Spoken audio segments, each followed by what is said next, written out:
flirt with me. But like, I think if that happens, I don't step in like this, like threatened. It's so strange. And I don't know if that's changed over time, if we've changed over time, meaning personally. But I feel like that happened more almost in my like probably early 30s and now in my mid 40s. And I don't know if that means people are you more comfortable or you don't? Well, it's the same as not caring. They just don't feel as threatened by you. Yeah. Oh, was that a personal attack? Yeah, it was. But it's true. And like, I don't know. Maybe you're just more relaxed because you're older. Yes. I think that's what, I think you're just more comfortable with yourself and your relationship, I think. I mean, that's how I feel anyway. And that kind of brings me to some of the relationships, and I'm air quoting that the ladies were in some of these episodes that made me cringe. And I think it does hinge on a maturity level that I'm at now, because I don't remember cringing as much when I was watching them. Like cringes and like grabbing your pearls in shock, or like gross. No. Like, what do you mean? No, I think it's more of how they handled situations. Oh. And every time they had a problem with a man, it was because they did not communicate with them. There's a lot of walking out. I noticed that a lot of walking out of rooms, like, or you're just like slipping out the back door, and like they don't have the conversation, or they're like, just speak. Just talk to this person. It was so strange to me, and I'm like, I don't remember feeling that way before. Did I feel that way before? So it was really, really funny for me to watch this, and the whole time I'm like, why didn't they just talk to each other? There was.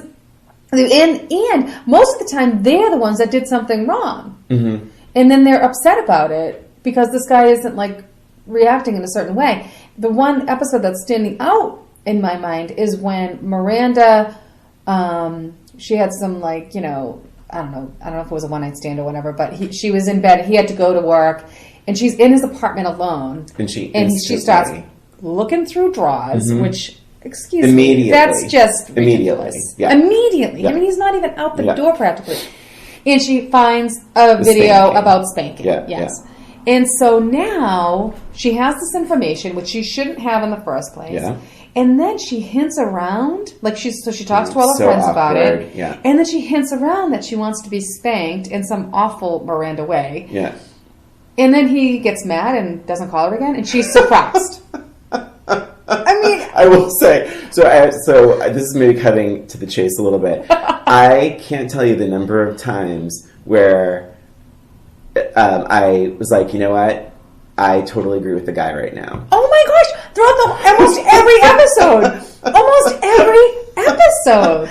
But I remember watching it going, did the right thing, girl. Like, or you were more on their side. Like, yeah, you know what? Get to the bottom of that. Steal that video. Find out what he's up to, and track him down. Stalk him in the street. And I wonder if it has something to do with the feeling that you don't like. It's talk about us and them, not necessarily singles versus married, but guys against girls.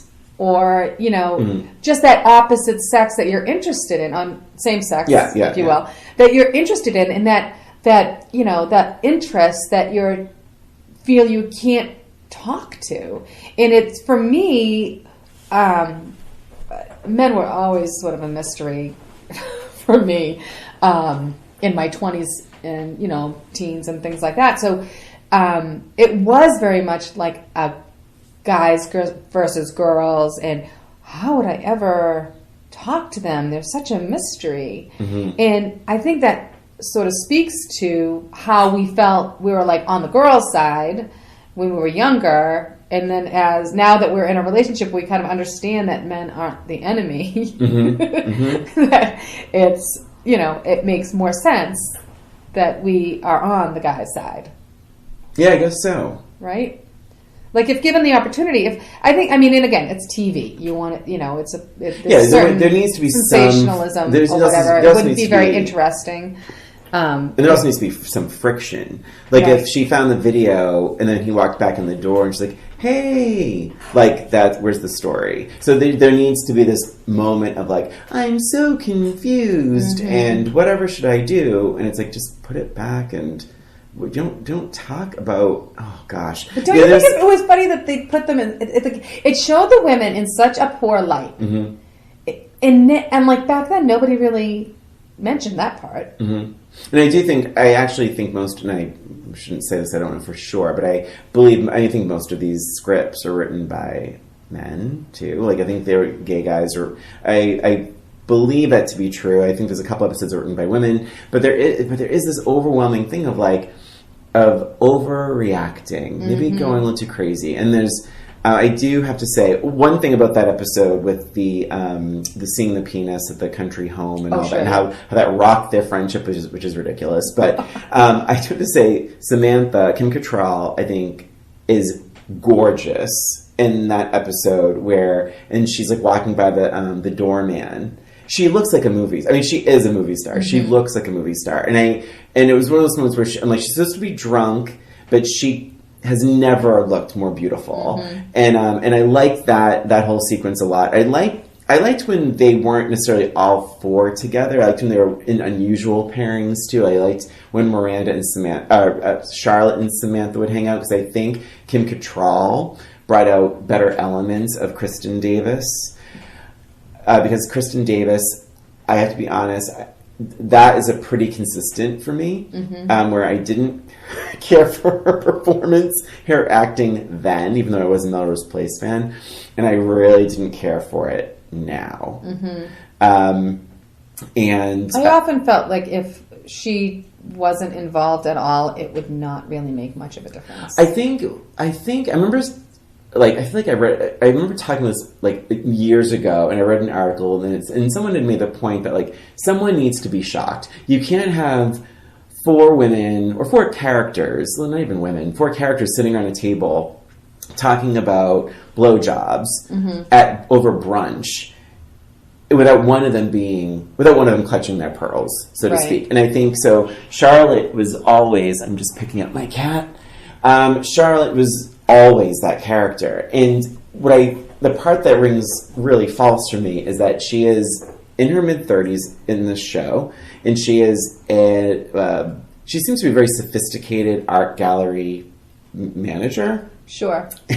And the lines she says, I wrote some of them down. Like, not only does she have a problem with anal sex, fine, that's fair, but then there's an episode where she talks about blowjobs. It's called I wrote down The Monogamist.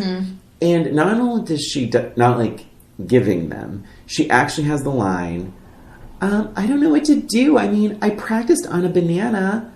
And I'm like, I don't, and like scripts are scripts, but I feel like she was so over the top and over ridiculous. I feel like all of them were so over the top in their personalities, but hers was so much more glaring because the rest of them at least had that common bond of at least reality. Yeah. And she was just not in that same vein.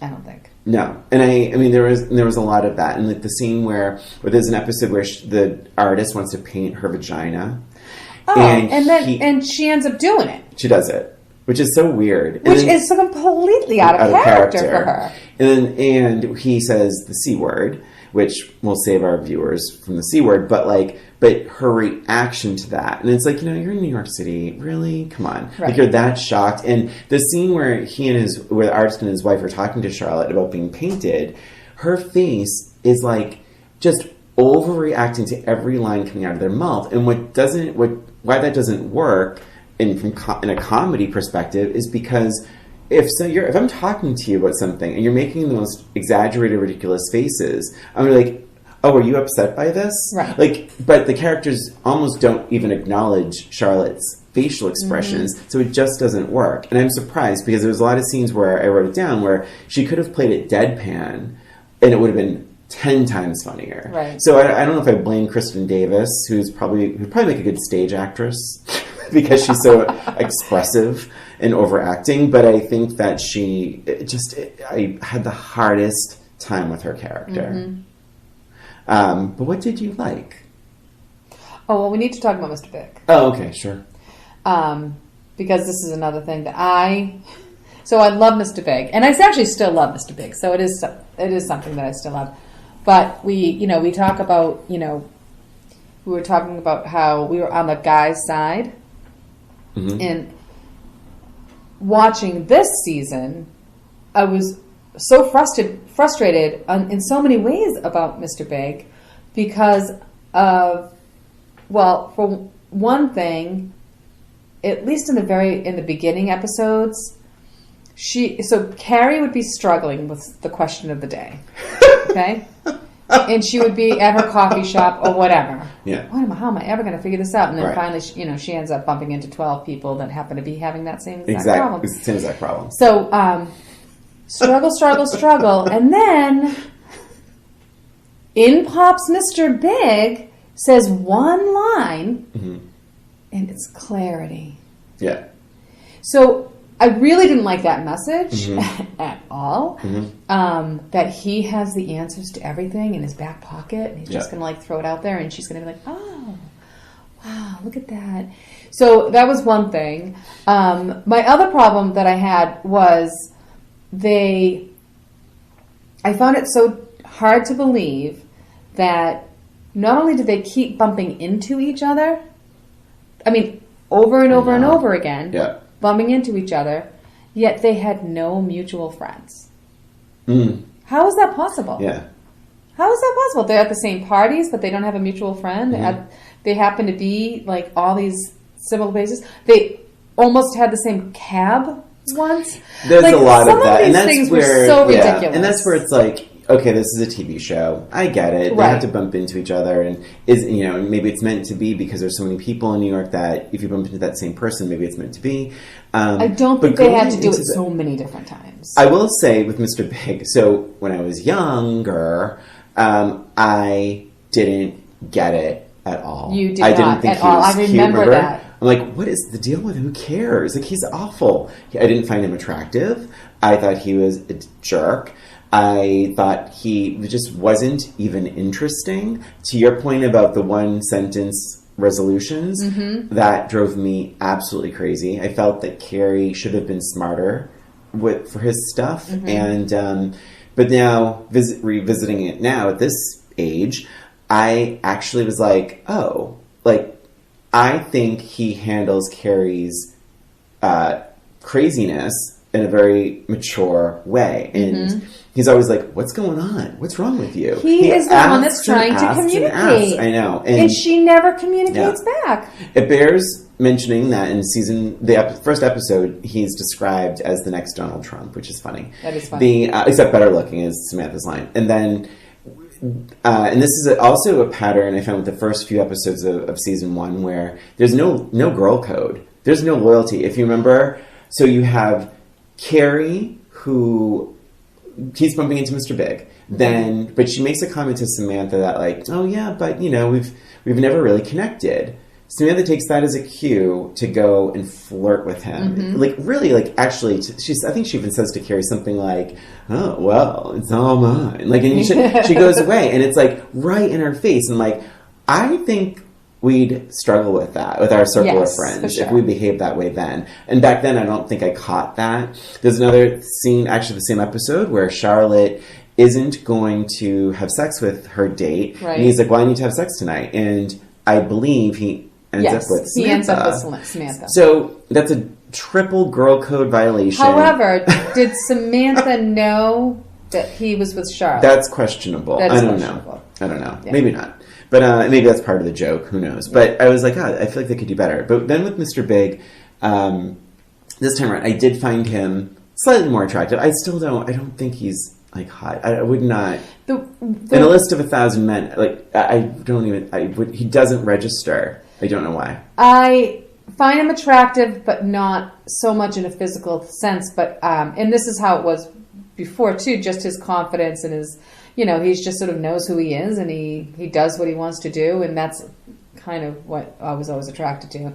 And even now, it hasn't changed that much watching it now, but I did feel his pain when it came to Carrie.